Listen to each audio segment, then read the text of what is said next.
The presenting sponsor for On Education is Schoology. Schoology's passion lies in helping instructors and students have the best education experience possible. Schoology is a collaborative, student-focused, and faculty-centered learning management system.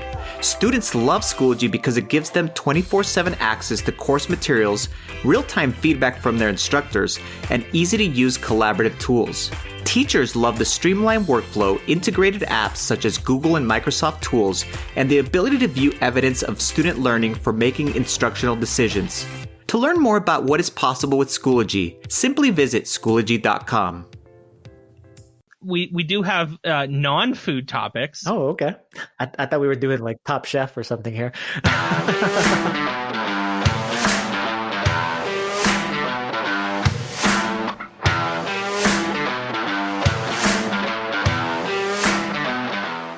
Welcome to On Education. I'm Mike Washburn. And I'm Glen Irvin. Friends, we have an awesome pod for you today.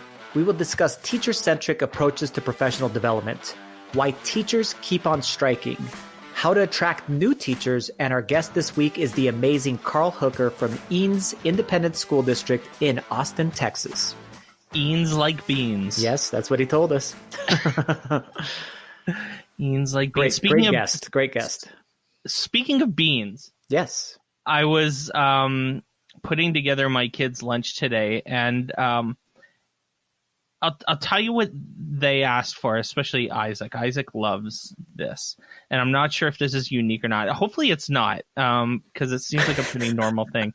But Isaac loves, so we buy flour tortillas. Okay. That's pretty normal. Okay. Yeah. And then put peanut butter on them. Okay. And then wrap them up like a roll. Oh, okay. So Yeah. it's peanut butter in a flour tortilla. Isaac loves that. Instead of a sandwich, like instead of like a peanut butter and jam sandwich, he'll eat like a peanut butter and jam wrap. Yeah. And do you guys tortilla. say in Canada jam instead of jelly? Yeah. Okay. All right. No, but I do actually make peanut butter and jelly burritos, but that's just me and my household, and everybody probably looks at me strange here, including my wife, like looking at me like, "What are you doing?" So wrapping up peanut butter and jam in a tortilla is kind of normal. Sure. No.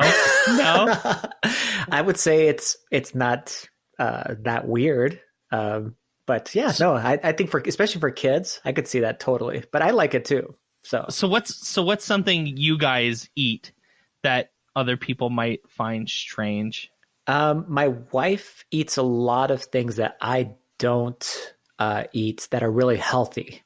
But I will eat them sometimes just to try them out, So a lot of the vegetarian based things, vegan type of things, that she makes sometimes exclusively for herself, though we sometimes eat them too. Oh, have you ever had veggie corn dogs? No. They are delicious, Mike. I think I can't remember it's just a regular company that makes them, and then they're found in your freezer aisle. And they are so well worth it because you will never know that they're veggie. They taste delicious. You warm them up in the microwave or you heat them in bake them in the oven or whatever it might be. Yeah. And our kids absolutely love them. So veggie corn dogs, I think, would be the one where you're like, well, you'll be blown away by the taste. And then it's semi-healthy. I mean, it still has a lot of fats, but yeah, it's better than eating, processed meat. Sure. And speaking of processed meat, have you ever had like one of the new kind of hamburgers, like the Impossible Burger or anything like that? Any of these new veggie burgers? I have not. So there's a chain in Canada called A&W. I don't know if there's A&Ws in the United States, but they're like the root beer. Yeah. So there are lots of those in Canada. It's a pretty popular chain in Canada. I don't know how many there are in the States, but they popular. Yeah. They carry the Impossible Burger now at A&W. And it's a veggie burger? And it's a veggie burger. And I'll have to take Nicole out to it. Yeah. You would not know. You wouldn't know that it's not at all. Okay, like, I'm ready. If you didn't tell her, if you just said A&W has this new burger and it's called the Impossible Burger because it's so amazing, they can't believe it's possible how good it is. Okay. And you didn't tell her it was a veggie burger, I virtually guarantee you she wouldn't know. I think we should get people to weigh in on the Impossible Burger. I'm interested now. But I'll tell you, I've had it and it's friggin' great. Like, I could eat the Impossible Burger instead of a hamburger, like pretty consistently. I'd be happy with it. It's really good. It's that good. Okay. Yeah, I'm gonna definitely try. I'm gonna try to do that this week, and then say, hey, we gotta go out to eat at A&W. She likes A&W anyway, so this is good. We like A&W here as well. So we do have non-food topics to talk about. I thought we were doing like Top Chef or something here. Top Chef, and our farming is going well. Just in case anyone is wondering, yes. We want to join us. Tell us. Yes, we are still absolutely addicted to a farming game. Oh God, it's so addictive. Yep, it has officially cracked my top 10 all-time most played games on Steam. And you play a lot of games. I mean, on Steam, you have all the games on Steam. So I have all of the games on Steam, as we've said before in the thing. But for it to crack your top 10, that's a lot. I mean, yeah, I'm over 100 hours now. Okay, I'm probably getting close to that. So pretty intense farming. It's just crazy going farming. On. I swear to God, I'm staring at my laptop running my farm because Steve Isaacs wants to go and cut my beets down. So I opened up the farm for him. So I mean, it's right beside me. It's running constantly. I can't stop farming, people. I'm like dreaming about corn. Yeah, and stuff. Well, those are weird dreams, man. Corn dreams. It is quite strange. We have an interesting pod because I think some of this stuff is pretty related, like what we're going to talk about later on in after the break. Yes. But this first thing we want to talk about, this teacher-centric approach to PD. I love it. The idea that there are districts that are foregoing kind of a mandated top-down approach to teacher professional development, stuff like what Damon Torgerson talks about. Yes. Initiative overload, I guess, is the word that we use for stuff like that, where it's like the boss is saying, you got to learn this, you got to learn this, you got to learn this. And instead, this idea that you can have a menu, for lack of better words, of little things, little ways that you can improve your practice, give you an idea, teach you something new, and get compensated for that. Yes. And it's bite-sizable. It's easy to consume. What did you think of this? I think this is pretty great. I love it. And let me just read the description here because people are going to be really, I think, interested in learning more about this. But basically, 3 times a year, there's a 2-week submission window open that allows teachers to submit for these micro-credentialing for completion. And you can think of that as a badge or whatever it might be. It's just basically a mini professional development unit. And you can choose one that the district offers. You can select ones with the district. They have some partners outside of the district that have created some modules, if you want to call them that way. Or you can create your own. Love that, and then basically once they're approved, you can apply for, if you make less than 75,000, you can apply for $2,000 worth of micro credentials per year. So by getting professional development, you actually get paid. You know what I mean? You're actually getting paid to continue to earn money, or to grow in the profession. You're getting paid. If you make more than 75,000, it's less. You earned less. But depending upon what school district you're at, I'm sure you could work something out with whoever your local negotiating team is. But they've had 142 micro credentialing approval requests already. And then they've awarded more than 1,500 of them since the event actually began. So in the last window, this last submission window, they had 142 go through, but 1,500 already overall that they've already approved. Super awesome way to do professional development. Talk about teacher voice, you know what I mean, and choice, where you can say, hey, this is what I need right now. And I want to go ahead and learn more about this, and then submit it, and then be able to get paid for it too. Fantastic. So we saw this idea on an article in Edutopia by what's her name? Alyssa Voigt. Mm-hmm. Alyssa Voigt at Kettle Moraine School District. We're going to link this article in the show notes and probably give them a shout out, I think, on Twitter, because absolutely, we're a giant fan of this, and I think I'd actually love to learn a little bit more about this. So maybe we'll get someone from there on to talk about this, because I think that this is an amazing model. This is the next way. Yes, exactly. Because not only do teachers not want to be forced to do almost anything that they don't, feel would be valuable, but to also just force PD down people's throats that doesn't apply to them, or I mean, none of it works. You have to have buy-in. We talk about it so often. Yes. That, I mean, I don't know how many more times we have to say, but you have to have buy-in, and teachers need to believe that this is the first question should be, how is this going to help me be a better teacher? And if you can't answer that, then, I mean, what the hell are you even doing? Exactly. So, and I mean, I think that when teachers get to choose from a list of options, or create their own option, and as long as it's approved, because once it's approved, that that means that it's been through a process where people have said, okay, yeah, we see the value in this, and maybe other people would like to do it too, but you can do this, and this looks great.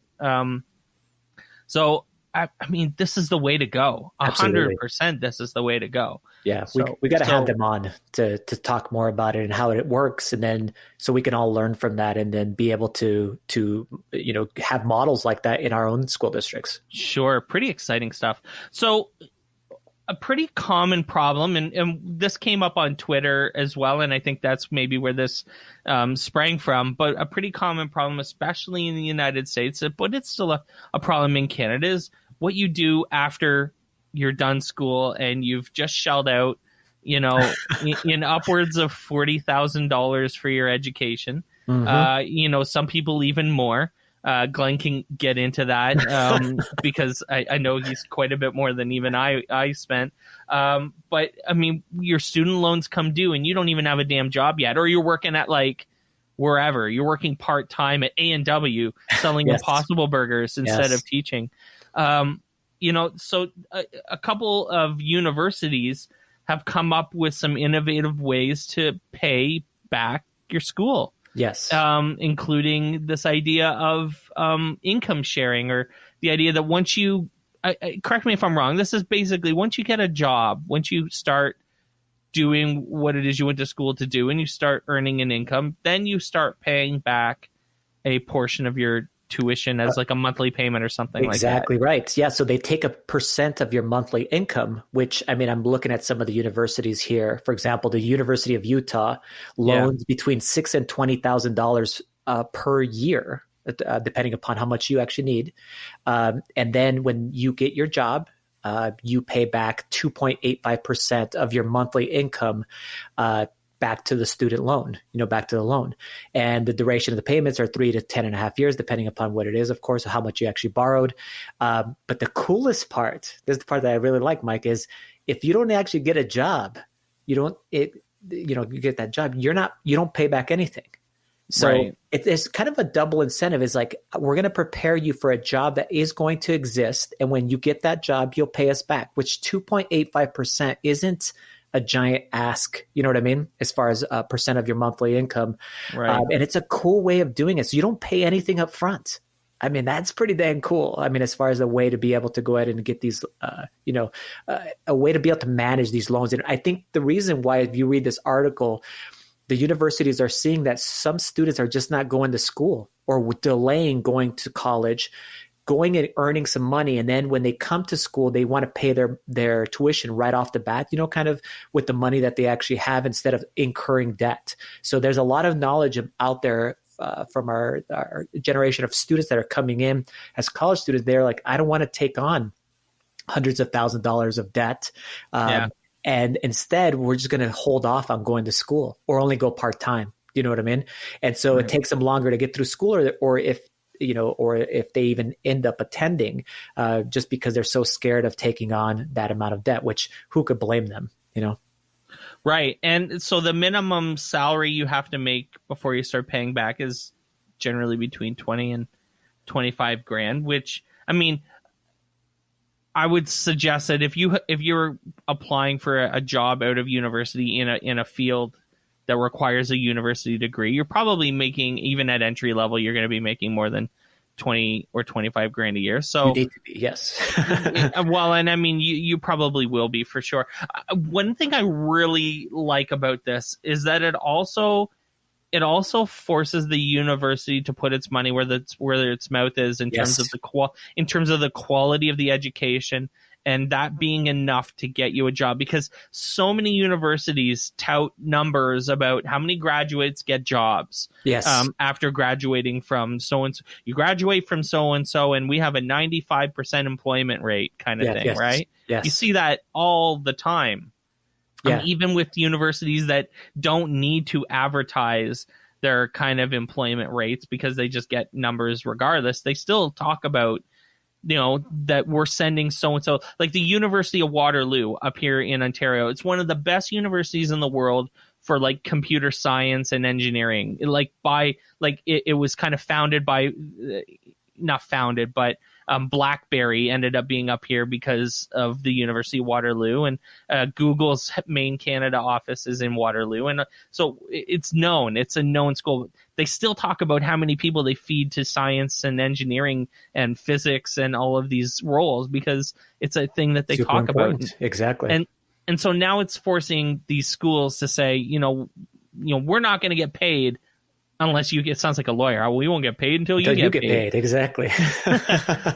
But the reality is that that's the way it's going to happen. And I think that's great. That forces universities to actually, be invested in the outcomes of the students instead of just taking your tuition and walking away. Absolutely, man. And I mean, it gives them a vested interest too in getting you a job. So there are some universities, I know that the University of Minnesota connects students with positions, like at least gives you the opportunity to apply and to have a good chance of getting a specific kind of job. Their education department, I'm not sure if that's actually the case, but I know in other departments like the business department, those kinds of things, where you're going to be connected to a business, maybe you'll even do an internship there. And eventually they know you're going to get hired at this place. So that placement rate is so important and so vital to any student investing their money to say, hey, I will get this certain kind of job, instead of just being like, oh, I just graduated with $100,000 of debt and now I don't even have a job. Exactly. So people are still walking out of schools. Like there's still all of these strikes going on. This week, I guess, was West Virginia. Yes. And Oakland, California. I tell you, this has been a hell of a year for this. Pretty awesome stuff. And I mean, it's not really a whole lot different necessarily than the rest of them, but I mean, I think we're seeing a wave, right? We're seeing, momentum, and I think, the narrative, it's so much better than the narrative I've ever seen for strikes. Like I've never seen narrative on the side of teachers like I've seen in the United States in the last, 6 months with all of these walkouts. Overwhelmingly, maybe not overwhelmingly, but a large part of the support is on the teacher's side for these walkouts. They're paid like garbage and they're treated like crap, and their schools are falling apart. And I mean, everyone's had enough, including parents and kids. Yes. And it's really awesome to see parent support for the teachers instead of them, so often in other years, it's been where it's been anti-teacher. You get anti-teacher kind of rhetoric out there, and it's been a lot of support for the strikes themselves, and then really pretty quick resolutions for them. I mean, if you think about the LA teacher strikes, how quickly it was resolved for such a ginormous school district. And then all of the other ones that have happened previously, they're getting in Denver public schools, for example, 3 days, and then they already have a resolution.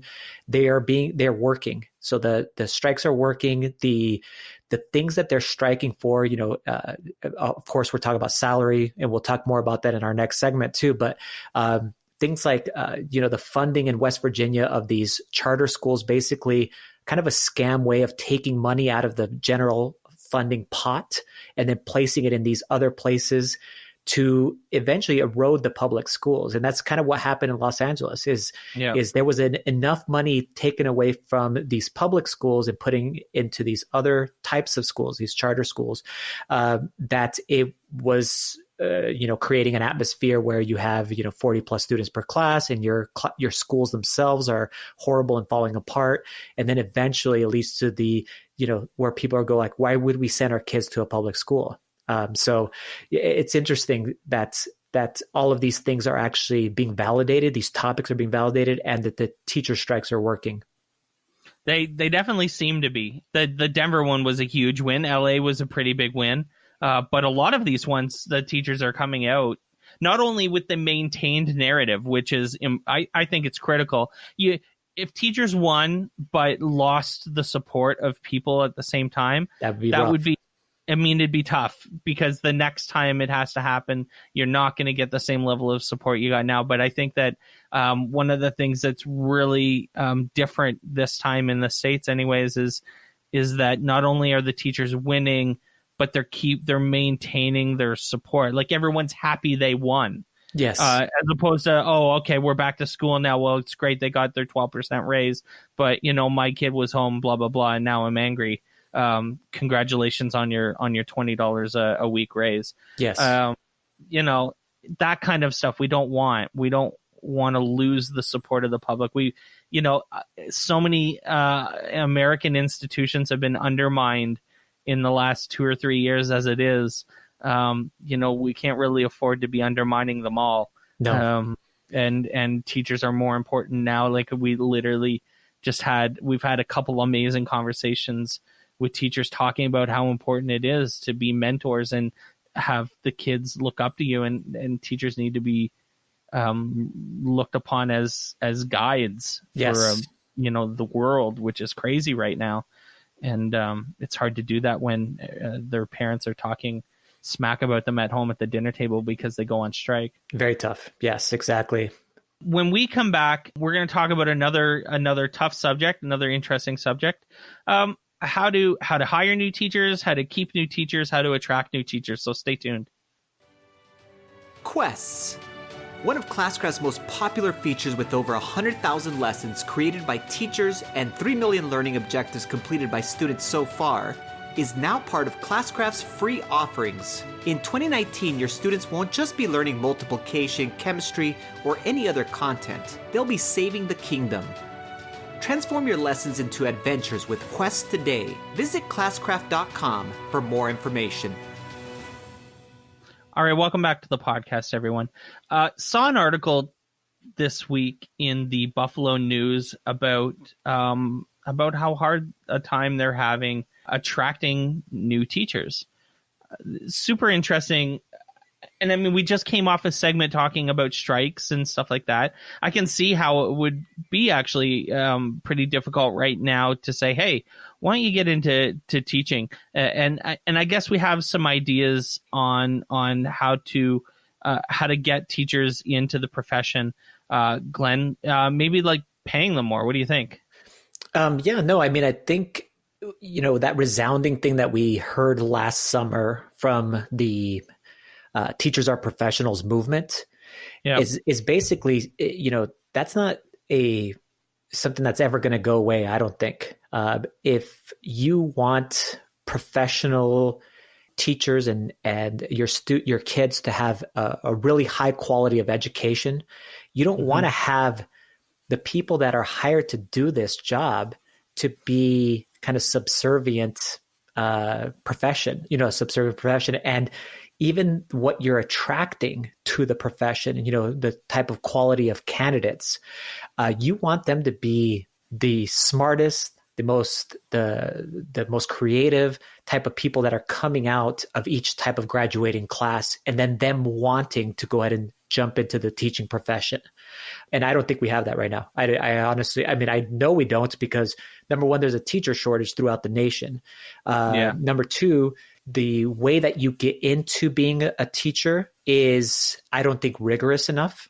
So we don't, when you're going to be a doctor, for example, there's so many multi-levels of as you go through your education process that basically you're cutting out certain people who are just not qualified to be able to do this job. We should do the exact same thing in education. It's not for everyone. We've actually talked about this, is if it's not hard work, then something is wrong. You know what I mean? It's the most complex profession. You're dealing with these, you're not dealing with a product, you're dealing with actual human beings and the evolving nature of their needs. And if you're not ready for that, you're not that qualified to be that person, you shouldn't even be in the profession. But I think too often it becomes a default profession, at least it does in the United States. And I know we've had this conversation where in Canada, you guys actually do treat teachers like professionals. It is a very in-demand profession. Like a lot of people seek out this degree because they want to be in this profession. Yeah, exactly. And want to be in this profession. And then we kind of have the exact opposite where it's kind of like, oh, I couldn't do this, so I guess now I'm going to teach. It's like, wow, that's horrible. I actually don't want those people in the profession if that's kind of your secondary choice.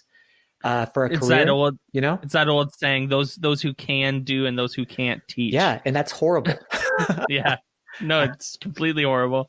I have a clarifying question. In the United States, the Bachelor of Education, is it a postgraduate degree? Like you have to have an undergrad already to do a Bachelor of Education. Is that correct? It's okay. So when you seek out your education certification, I guess is the best way to be able to describe it.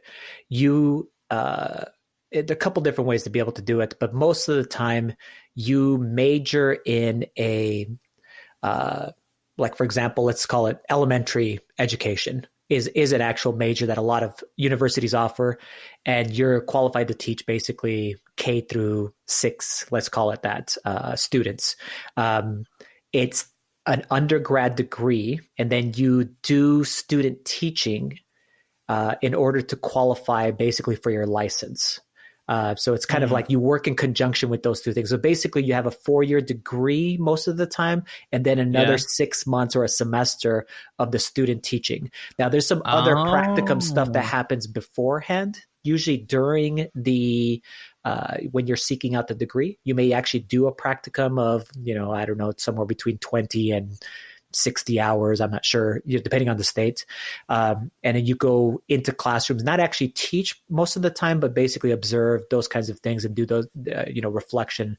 But when you get to get the degree, you have to complete the student teaching portion, and then you can qualify for your license. There's other requirements for the license too.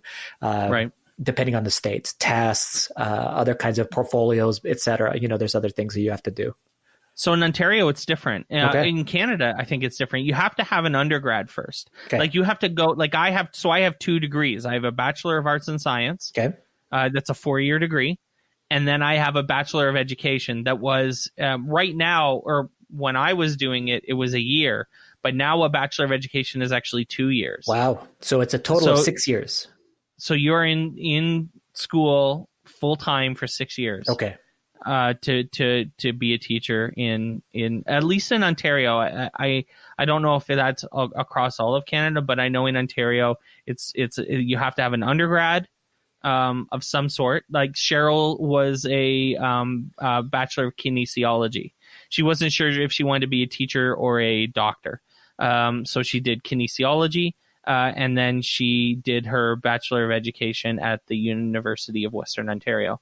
But she was still 5 years, which is what I was, 5 years. But now it's 6 years. And the reason why one of the reasons they highlight for why they switched it to 6 years was because there were too many graduates. Okay. It was too easy to go from an undergrad. You could just go get a BA in history. Yeah. Right. Yes. And then, and which is, a pretty common degree, and then just go and do your B.Ed, and then you'd be qualified to be a teacher. Yes. But we still do literally have thousands, if not tens of thousands of teachers that are working in retail trying to get jobs because of the asinine hiring practices of our province, which we've talked about before. Yes. But the thing is that they're, like you've just said, they're in demand. This is what people wanted to do because, the starting salary for a teacher in Ontario is in the mid 40s, I'd say.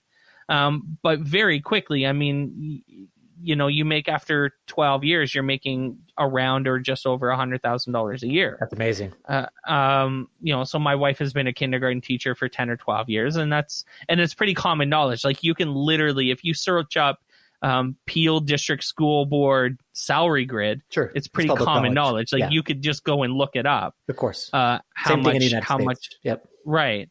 But it's because they know, like, the reason why people want to teach in Ontario is because of it's a stable job. It's a rewarding job. It's a respected job, but it also it's a well-paying career in the end, with a full, the Ontario, we've talked about this before too, the Ontario Teachers Pension Plan is one of the wealthiest pension plans on the planet. Yes. They owned the Toronto Maple Leafs at one point. So, as far as stability goes, there's not a whole lot better. This comes down to a question of what we would call opportunity cost. When you have a really smart person, let's say there's just a smart 17, 18-year-old kid who could do anything they wanted. You graduate high school and you could do anything. You could be a physicist. You could be an astronaut. You are so smart that you could just do whatever the heck you wanted to do. You're going to choose a career that has, there's going to be things that are different and important to you because you're an individual person, but you're going to weigh a bunch of things, and it's going to be things like future earnings. It's going to be the accumulation of wealth and prosperity, a stable job, a respected job, and stuff like this. And I think that when you add up all of those, like if you were to create a rubric for education, for being a teacher in the United States, let's say Louisiana, fun, right? Okay. If you had to create or Arkansas, let's say we had to create a rubric for teaching in Arkansas, how low would that score be? It would be brutal. You mean as far as pay, respected, all of the, if you had a 10-point scale, yeah, exactly, of all of those types, it would be things, awful. Yeah, you benefits. Would go be an astronaut, right? Of course you would. Yeah, and or a lawyer or a doctor, because all of those careers don't have the same. But certainly in Ontario, the level of education to be a teacher is on par with the level of education to be a lawyer. Oh, okay. Well, pretty close, right? Yeah. 6 years. Yeah, and I'm not sure how long it would take to get a law degree in the United States. As far as that goes, but I know that if we did follow your set plan as far as basically earning the equivalent of a master's degree, so you have a 4-year undergrad degree and then you have 2 more years. Which is what it is. Yeah, 2 more years. In those 2 years, I would be pro that. But what I would want to make sure that we would do in those 2 years is that it would be a hands-on type of education. So we're talking about being in schools with students, experiencing that, developing lesson plans, knowing how to manage your classroom, and then all of the other things that come along with it, ed tech, pedagogy, curriculum, all of those things. You're working with those things, not the theories of those things. That should be totally in your undergrad. Now you're doing that for 2 years. I say yes to that. And then as far as how to attract new teachers, I have on my list here is number 1, treat them like professionals. And I think number 2 is you start off by saying every state, we start off with $100,000 minimum salary. Now, some people laughed at me on that, but just imagine all of the things that our federal government, especially, who I think should be the people that subsidize this cost. They shouldn't come from our local taxes like we've talked about before. Imagine all the things that our federal government spends money on that is a complete waste. For example, a wall or whatever else it might be. That we're just blowing billions of dollars through garbage. If you started the socialist in me says a giant military industrial complex that could win wars 10 million times over. Exactly. No, I'm right along with you there. We waste a lot of federal dollars on things that aren't going to make the impact on our kids like this would. So if you start teachers off at $100,000 salary, you better prepare your incoming teachers, for example, in a 6-year degree like you're talking about. You have rigorous professional development requirements, not optional things where we have to continue to grow in the profession, and we offer it like we talked about in this last segment, in ways that are relevant to our teachers, but we don't give it as an option. We say, you must do these things, and even bite into the summer months. If it's going to be $100,000, maybe we only get a certain amount of time off in the summer, and the rest of the time we're really growing as professionals, in the summer, and really making sure that we're on cue. We know exactly what we're doing. And then if you do all of that, you do recruit that kid that is considering a variety of different careers. And then maybe they do have a passion to teach, to work with students. That is their passion. And then now they have a career that says, oh yeah, we can go ahead and pursue this because we have this salary. By the way, Mike, too, I was just thinking about your salaries that you were talking about in Canada. $20,000 of my salary, right, went to insurance premiums, right? So I just did my taxes, and I'll announce it to everybody here. It was $19,968. So $20,000 of my earnings went to my insurance premiums. So that is before. Sorry, what do you mean by insurance premiums? So insurance premium is basically the cost that you pay to have a specific plan of insurance. And this is a subsidized plan by the school, if you can imagine that. So someone on the street would buy this plan. It probably would cost him $30,000 or more. I don't know how much more. So this is an insurance plan. So I went to the doctor. It still doesn't mean that it's going to cover everything, Mike. It's stupid. I still probably have to pay a copay and do some different things. So I'm just telling you right now that whatever my salary is, you can look up my salary. I'm probably getting paid $65,000 minus $20,000 of that for my insurance premiums. And I'm not alone in this thing. There's a bunch of teachers that have this kind of situation. And then minus the cost of any outgoing, like anytime we actually go to the doctor or whatever it might be. And then now add on top of that, my student loans that I had, and anything else that you just want to do is just to survive. You're talking about like, how are you going to choose to do this career? No wonder we can't attract new teachers. You incur a bunch of debts. You have to pay out tons of money in insurance premiums, and you don't get that good of a salary. And really, my salary is really good, Mike, compared to a bunch of other states. My cost of living is way lower as far as my house and those kinds of things. But I don't even know how other people do it in other states. No wonder they have all those stories on Time Magazine, where they can't even afford to live. So Cheryl's, I can tell you that, so we have universal health care in Ontario, as we all know, and I'll continue to thank you. But there is also, Cheryl gets supplementary, it's private health care, but it's fully paid by the board. So she doesn't have any copay or anything like that. So the only thing we pay out of pocket for related to healthcare at our house is the dispensing fee on medication. Okay. At the pharmacy, that 3 or I guess it'd be like $5 at Costco that you pay, Costco to fill your prescription. Okay. That's the only thing. Yeah, so $20,000. I couldn't imagine being like $20,000 right off the top. I just did my taxes, man. It was disgusting. Being cut out. It would make a pretty significant difference to our lifestyle. Big time. Listen, all that I want is for the really smart people, and don't get me wrong, there's amazing teachers right now. Yes, there are hundreds of thousands of incredibly genius, smart. We know them, and they're our friends. Yes. And I mean, these are we're not dissing the profession. It's just saying, no. Why don't we just grow it? We just need more. Really get all of the people. Exactly.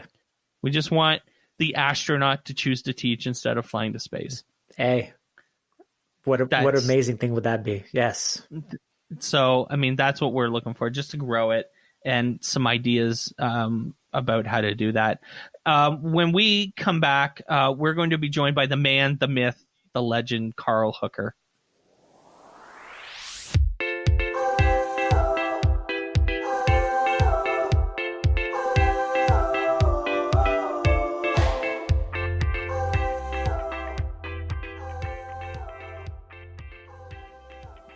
All right, welcome back, everybody. We're thrilled to be joined on the pod today by Carl Hooker. Carl is the Director of Innovation and Digital Learning at Eanes ISD in Austin. He's a well-traveled speaker, conference keynoter. He does all the things. Runs LearnFest ATX. We're going to talk about that in a few minutes. That runs in the summer. We've tried to have him on a couple times, and it just has never worked out. But he's back from vacation, and we're so happy to have him. Thanks for joining us, Carl. Thank you guys for having me. I appreciate being on the podcast. I'm excited about it. We are too. So I actually have a story to get started. And Carl, you've heard a bit of this story before, but I want it out on the air because I think it's important. So Carl is one of the first people that I ever met in like ed tech, like people. You know who I'm talking about. Air quotes ed tech. I saw that. Right. You know, edu Twitter famous, whatever people. Carl's one of the first people I ever met. It was 2013. We were at the Ed Tech Teacher Boston iPad Summit. Yep. And we brought almost our whole school to this summit. And I was in the whole day, morning, afternoon, the workshop, the whole day thing. At the beginning of the day before it actually started thing, and spent a whole day with Carl, and we hit it off like really, really well and had so much fun. We were doing like, I don't know if we really use that word a whole lot anymore, but doing like app smashing. That's such a great a lot term. Of playful banter. That was an interesting group. I remember that. There wasn't a big workshop either. Was it, Mike? There was like 20 or 30 people in there maybe. Yeah. So Carl and I stayed in touch quite a bit and talked on Twitter and back and forth. And my first time speaking at a conference was at ISD in 2015. And I remember, and this is the part that I've told Carl before, and that's that Carl sat like in the front row of my Minecraft presentation in 2015. And I have to say, Carl, that I'm not 100% certain I'd be doing what I'm doing now if it wasn't partly for you and like your influence and your advice and your mentorship. I'm a giant fan. And again, I don't think I'd be doing what I'm doing now if it wasn't for you. So I wanted to thank you for being like such a huge supporter of mine, like when I was first starting with talking about things. And, I've said it before. It's like I felt like I had things to say and that people wanted to listen, and you helped me prove that was true. And so I can't help but thank you, buddy. I appreciate that. I remember that session very well. Minecraft EDU was kind of an unknown thing, and I saw it on the schedule, and I saw your name, and I thought, wait a minute, I know this guy. And so I remember sitting there in the front row and kind of heckling you a little bit, but it was great. And I remember the range of people in that audience went from people that had never heard of what even Minecraft was. They were like, now what do I do next? I remember two people, like me, who knew about it, but we wanted to see the application. It was pretty cool, but thank you for that shout out. And obviously you've done a lot of the work yourself. If I played a little part, that's awesome. But I really love seeing great people do great things. And that's something that when I saw your early work, I was like, Mike's headed for something. Then he meets this Glen guy, and then who knows what happens after that. Then they got a podcast, and now it's a big hit. So awesome. So going into speaking off of that, I guess, is that I think mentorship has been super critical for me. I've relied on tons of people still. I talk to people all the time, maybe different types of people than the people I was talking to originally, in the classroom. But I'm still I'm talking to people like you and Steve Isaacs and a bunch of other people all the time to get advice on things that like you guys have been doing some of this stuff that I'm just starting to do. You've been doing it for a while. Even mentors need mentors is I guess the way to say it. Do you still find yourself calling up folks for advice, despite the fact that you're looked up to by, a ton of teachers like me and other people? Yeah, it's different now, obviously. But I mean, early on in my career, I was, a principal that I had, Dottie Hall, who got me kind of built around the idea of school culture. She brought me with me from campus to campus. And this is before I even got out and did anything other than just staying in the classroom. But she really taught me about the power of what a culture can do to a campus, and then bringing that same kind of energy and pizzazz and charisma to an adult learning situation I found that I really had a niche and a love for teaching adults, which is a challenge. Admittedly, they're not always as easy as kids. In fact, sometimes a lot harder. And so from that, I kind of turned this career into I wanted to make sure I did something that had to do with professional learning. And so a lot of the avenues I've gone have all been revolving around that. When it came to, professional speaking, there's lots of people, you guys probably know them, George Couros early on, Adam Bello with all of his crazy, amazing slides and his slide design. Kevin Honeycutt actually was the first one I talked to about just like as a career, what did it look like for him? I'm still working full time in the school district, so I don't know that I'll ever be a full-time speaker, but just getting lots of tips and advice from him. But then honestly, lately, what I've been doing is looking outside of education. So I get inspired by the strangest things and strangest places and Stranger Things, the show. And so a lot of things that I find in other places, and I don't know if you guys do this too, I'll be at a festival like ACL Fest, which is our big music festival here, a couple of years ago. And they were doing this thing called silent disco with different people listening to different DJs with headphones on. I started thinking, geez, is there a way to tie that into to professional learning? And so at LearnFest, we pilot tested it this last year, and we're going to bring it back this year. The same kind of concept where you can listen to two keynote speakers at the exact same time on the exact same stage, but you have headphones on that can toggle between the two of them, depending on which one you want to listen to. And the kicker is they can see who's listening to them because of the color on the headphones change. So no pressure if you're on stage, but I'm just so glad that's not me. Wait, I thought you were doing it now. Surprise. So lots of other things. So like we were just on a cruise, and a lot of times I'll even on cruise ships, they do lots of different ways to get audience engagement on a cruise ship to get them enjoy and have the fun. So trivias are a big part of it. So lately I've been incorporating a lot more like kind of a trivia concept. So even when I'm doing professional workshops, I just did GAETC in Georgia. And before, I always hate that lull that happens when you go into a workshop and you wait that 15 to 12 minutes before the speaker gets up to talk, and everyone's kind of sitting there looking at each other, looking at their phone. So I started to do trivia. As people walk in, I start doing trivia now, just random trivia questions with the audience. And then when it's time for me to start, I'll start. But I don't like that awkward silence. So little things like that. So I guess in terms of mentorship, there were individuals early on, and now it's more of like I look for other places. So another one was Dr. Dre and Johnny Ive. They just had a documentary on HBO about kind of cross. Do you love that? Yes. Oh yeah, love same, it. Same. That's like my for some reason when it comes to just in general musical trivia and knowledge, like 1986 to 1992 rap music is like the only thing I can karaoke and do off the top of my head. But which I won't do right here on the podcast yet. But seeing how they just kind of remixed off of each other and vibe off each other. So like Felix Giacomino, who's in Miami, I talked to him quite a bit. Adam File, who's in Atlanta. And it's funny, Mike, all these people from different parts of the world, we're all kind of connected quickly. So if we have an idea, let's bounce it off each other, like Fortnite EDU, Mike, come on. So I've started to get to where I don't really get mentors as much. I feel like that I get the connection through collaboration and I get inspired by others. And inside and outside of education. So I feel like that's where I'm at right now, career-wise.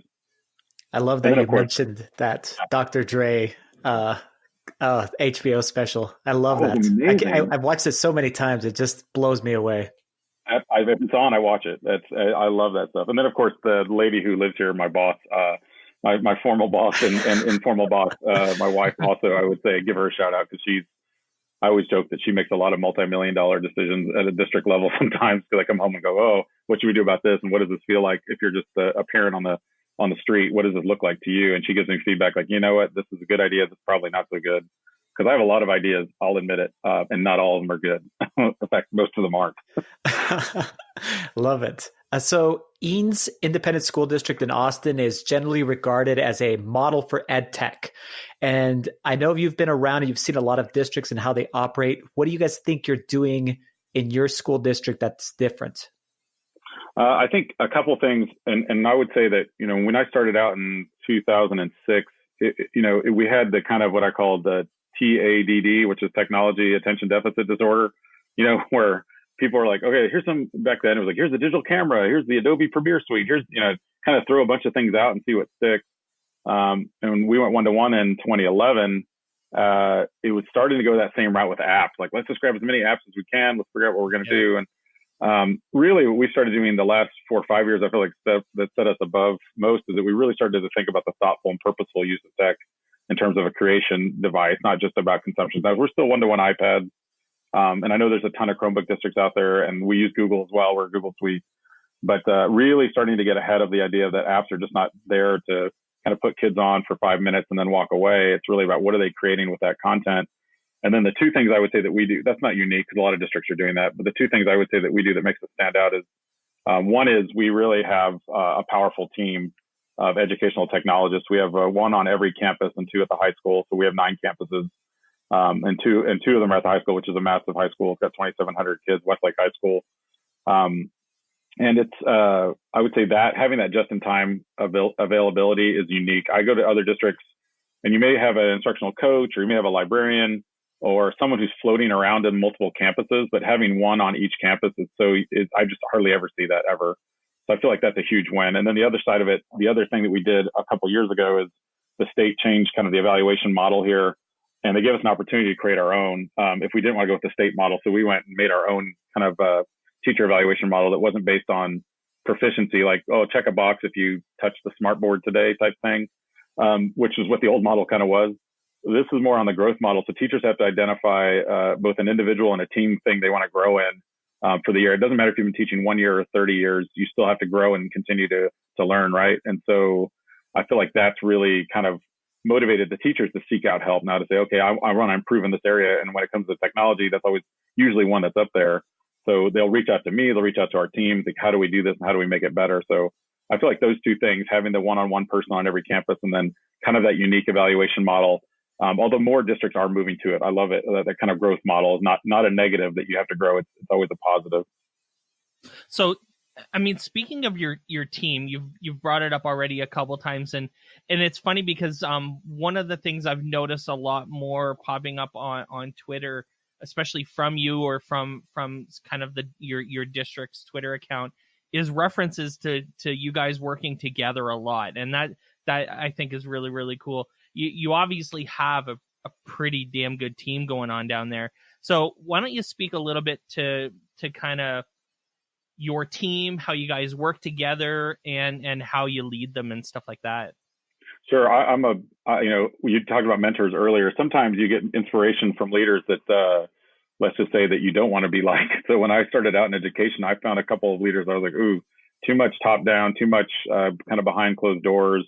Not a lot of collaborative leadership. And so for me, when I got this role about 8 years ago, I said, I'm going to start this out by being pretty much a flat leader, meaning we're going to be on the same page together. We're going to collaborate together. Sure, there's times when I'll have to say no or the buck stops with me. But for the most part, I really value their leadership. And I was at Google, the Googleplex back in Mountain View a few years ago, and I ran across the two Google CEOs, and they said, our thing is always hire people smarter than you. So that's been my goal ever since that moment. I was like, all right, I'm going to go out and do this. So we started with an exhaustive gauntlet. It's a 7-stage hiring process that's modeled after Google and Facebook somewhat. That's not like anything I've seen in education, where basically the people that want to apply for these jobs have to go through several series of different things to get the job. So I know that when we get through the whole process, if they really want the job and they get rated out the highest, they definitely deserved it and earned it. And so the team is made up of people, some of which some Twitter all-stars in there. Tech Chef for You, Lisa Johnson just came out with a new book that's pretty amazing. Going to be on the pod soon. Oh, very good. So Lisa's at the high school. She and I have been working together for probably 6 years now. She was one of the first to come on board. And a lot of us have kids in the district too. So that's another big sell, because honestly, these people, they could all be my position in other districts. A lot of them, Chris Hansen, who came over from Manor, same thing. Jennifer Flood from Bastrop, same thing. These are, again, people that could be directors in their own school districts, but they came and kind of joined the team because they kind of see where we're going and the vision of trying those new things. Rich Lombardo has done some amazing work with drones. You and Mike, you guys would totally get along great, because he's done he just started a drone racing league at the middle school. Actually, I'm going to go check it out next week. So again, this group is just, it's a great team. We have 4 Apple Distinguished Educators on the team. And I think the big thing about us is how we work is, most of our time admittedly is on campus. I mean, we try not to pull off a campus that much, because that's really where we need to be face to face. But we do gather every couple of weeks for a couple hours and just kind of sync up when we can. We'll have after work meetings quite a bit too, if you know what I mean. And so we try to make sure that we're always kind of connected, whether it be professionally or even just personally, just like how we're doing, how we're catching up with each other's lives. And we all live kind of crazy lives. I mean, we all have kids and we're all going to conferences and things like that. But our main job here in the district is still to kind of make sure that we're pushing the district forward and knowing that there's no ceiling on excellence. So no matter what, we're always going to be improving. And these people, let me tell you, holding a meeting with the 10 of them is pretty intimidating, because I'll walk into it and, they'll tear me apart sometimes and say, like, if I'll have an idea, they'll say, hey, they'll really chew it up and spit it back out at me. And I'll say, okay, you know what? I need to rethink this. So it's humbling, but at the same time, it makes me better too. So I totally enjoy it. I love every minute of it. And I've been lucky. It's taken me 8 years, like I said, to build this team. So it's powerful, and you'll see them all in action this summer at LearnFest. So I'm excited to showcase all of them. Perfect. LearnFest ATX is, he segued into that. This guy knows what he's doing. So LearnFest ATX, June 11th to 13th. By the way, we're going to have a registration link in the show notes that I think has a bit of a discount if you want to come. So give us like the Coles notes of LearnFest. Can you tell us anything about the conference in general, themes, kind of key speakers, sessions, keynotes? Give us the top down on LearnFest. Okay, so LearnFest, this is the first real full year of it. Last year we were beta, so we tried out some new concepts. I think 7 different things that we had never seen at any other conference or ed tech, any event. And out of those 7 things, 4 of them were really awesome. So 3 of them not so good. So we kind of trashed those and said, okay, for the big one, we're going to bring some back out. One of which was the silent disco. We're bringing that in. In terms of speakers, well, Mike, you're one of our featured speakers this year. Woohoo! We've got people from all over the country, and I'll tell you, and I'll be honest, a lot of these people are keynote speakers at other conferences. So Monica Burns, Adam File, Felix Giacomino, who I mentioned before, Steve Dembo, Shannon Miller, Brianna Hodges, who's on our team and actually shares an office with me. So feel very sad for her because she has to deal with me all the time. Our keynote speaker is Manoush Zamarodi, who does the Note to Self podcast and is part of the NYC and NPR's channel up there in New York. She's got a book called Bored and Brilliant that came out that really is a great kind of idea about how to balance technology and life, which is something we've been really helping our kids with and also helping our teachers with in terms of, when is it a good time to turn yourself off? Don't check email after 7 o'clock, those kind of things. So we're excited to have her on board. Julie Wilcott, Carrie Gallagher, Don Goebel, Kyle Pace, Monica Burns. You probably heard Lisa. Of course, I already mentioned her. Christina Ishmael, Andy Marcinik. I'm just kind of scrolling quick to see Audrey Auclair. I'm probably forgetting some people, but that's a few off the top list. So about 30 featured speakers, and then there's 30 people. So that's one featured speaker per person. No, I think it's going to end up being about 1,000 people. I think it'll be about 1,000 people. It's funny because as I was doing the featured speakers, someone on the team said, "Carl, how many featured speakers can you have?" And I was like, "I don't know, but we're going to push the limit." But these people are awesome. Mike, I appreciate you coming down. A lot of you guys are doing it at pretty much nothing. You're just coming down. I'm helping cover a little bit of travel, but I can't afford to pay all of these people. It's a kind of a small homegrown event. So you're going to have your traditional kind of sit and get and sit and interact type sessions, but we'll mix in a lot of different things. So the idea of this event is, and the theme is Ready Learner One, kind of based on the Ready Player One concept. So a lot of 80s retro video games is kind of the theme. You'll see a lot of stuff with that. There's going to be a lot of Easter eggs hidden throughout the event, both physical and digital. I don't want to give away too much. I'm trying to think what I can tell you legally. The website already, by the way, just a hint for those of you that are listening, the website has Easter eggs hidden on it. You just have to find them. And then let me think. So one of the other things I can tell you that we're doing, so I'll do 2 things real quick. One is, as a person attending, this is the thing. Whenever you go to those conferences like ISD and TCA, these are great, big, giant, massive, 12,000, 18,000 people events. I always see that kind of same look, that look of that person walking through the halls going, I'm so overwhelmed. There's so much going on. What do I do? It's great that I got to hear this, but I went to 4 terrible sessions and now I got this one good session. And so it's kind of like, and Felix has called it, kind of like the Walmart of ed tech. There's lots of stuff, but you have to kind of pick and choose. So this is more of a boutique event, if you will, really specializing, really honing it down to those great things that you pick. That I always hear when people go to ISD, say, man, it was great connecting and collaborating with people. So we really try to make that the feature of these events. And so as an individual, you'll have an opportunity to do some individual things, both in sessions, but also in terms of earning badges throughout the event.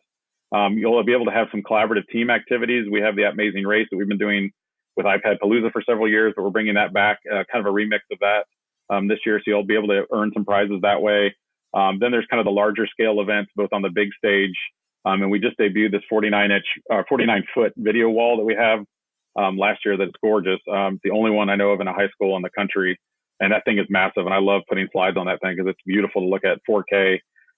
So that's eye-opening when you walk into the main theater. I'm gonna need to up my slide deck game, I guess. Yes, it's not conventional. It's like 3,300 by 2,408 or something too. Like the slide dimensions is weird. So I'll chat with you about that offline. But so lots of different things. The other thing I'll say that we're bringing back from last year that again I got from somewhere else. It wasn't from education. Is we did the What's Hot in Ed Tech Challenge. And the way that works is you have 3 minutes to kind of come up with a hot concept, something hot in ed tech.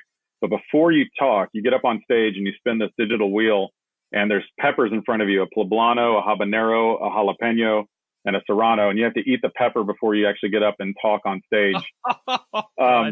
So people had to sign waivers. I did it too last year. It was hilarious, but also awesome because you had to actually get a 3-minute session out in front of a large crowd while you're crying, essentially the whole time.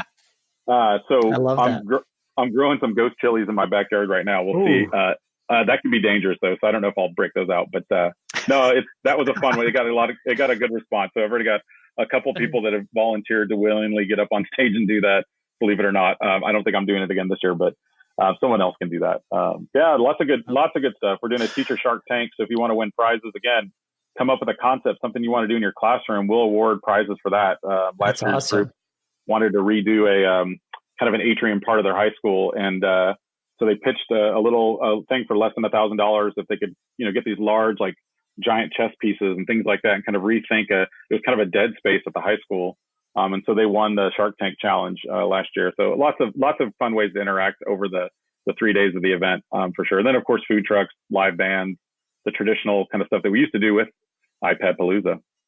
So, I mean, I can't think of a better way to spend the early summer for a couple of days than Austin in early June. So listen, LearnFest ATX is June 11th to 13th. Like we said, we're going to put a link in the show notes. If you want to come, and it sounds like you should definitely want to come. There's going to be a lot of awesome stuff going on, and it sounds like a little bit of nonsense as well, which is always good. Carl, thanks for joining us. This has been amazing. Carl Hooker, everyone, how can people get in touch with you? How can people follow you on Twitter and all of that stuff? I'm at Mr. Hooker on Twitter, so make sure you follow at Mr. Hooker. Don't go to at Hooker. That's something totally different. Not the same. Mildly inappropriate. I'm at Hooker Tech on everything else, Snapchat, Instagram, and all that. And then LearnFest ATX is the same at Instagram and Twitter as well. So a lot of the events we're putting out through that, and that's me, but other people are controlling that account too, just kind of whenever we do promo things coming up. But and then Mike, the link you guys are talking about, should be able to get $10 off right now. We're still in regular registration through April. And then June 11th was the pre-fest Learn Shop, the longer kind of pre-events that are happening. But the 2 main days, the 12th and 13th, is the big event itself. So we'd love to have you all down. Yeah, Austin in June is gorgeous. It's not quite super hot yet, but we'll be inside for most of it. So if it is hot, we'll have tents and things outside just to cool us off. Amazing. Awesome. Thanks so much, Carl. Thank you all. Appreciate you having me. Thanks for listening to On Education. My name is Mike Washburn. My co-host is Glen Irvin. Want to get in touch with us? Check out our website at oneducationpodcast.com. You can tweet us at oneducationpod. Glen is at Irv Spanish on Twitter. I can be found on Twitter at Mr. Washburn. You can find us on Facebook by visiting facebook.com/oneducationpod. If you're enjoying the show and think others would too, we'd love if you shared it with them. Please leave us a rating or review in the Apple Podcast or Google Play Store. When you leave a rating, it gives our rankings a boost, and this helps others discover the show. We want to thank our presenting sponsor, Schoology, for supporting us. Check out Schoology.com to learn how they can help you advance what's possible. Thanks as always for listening. Stay awesome, and we'll see you soon.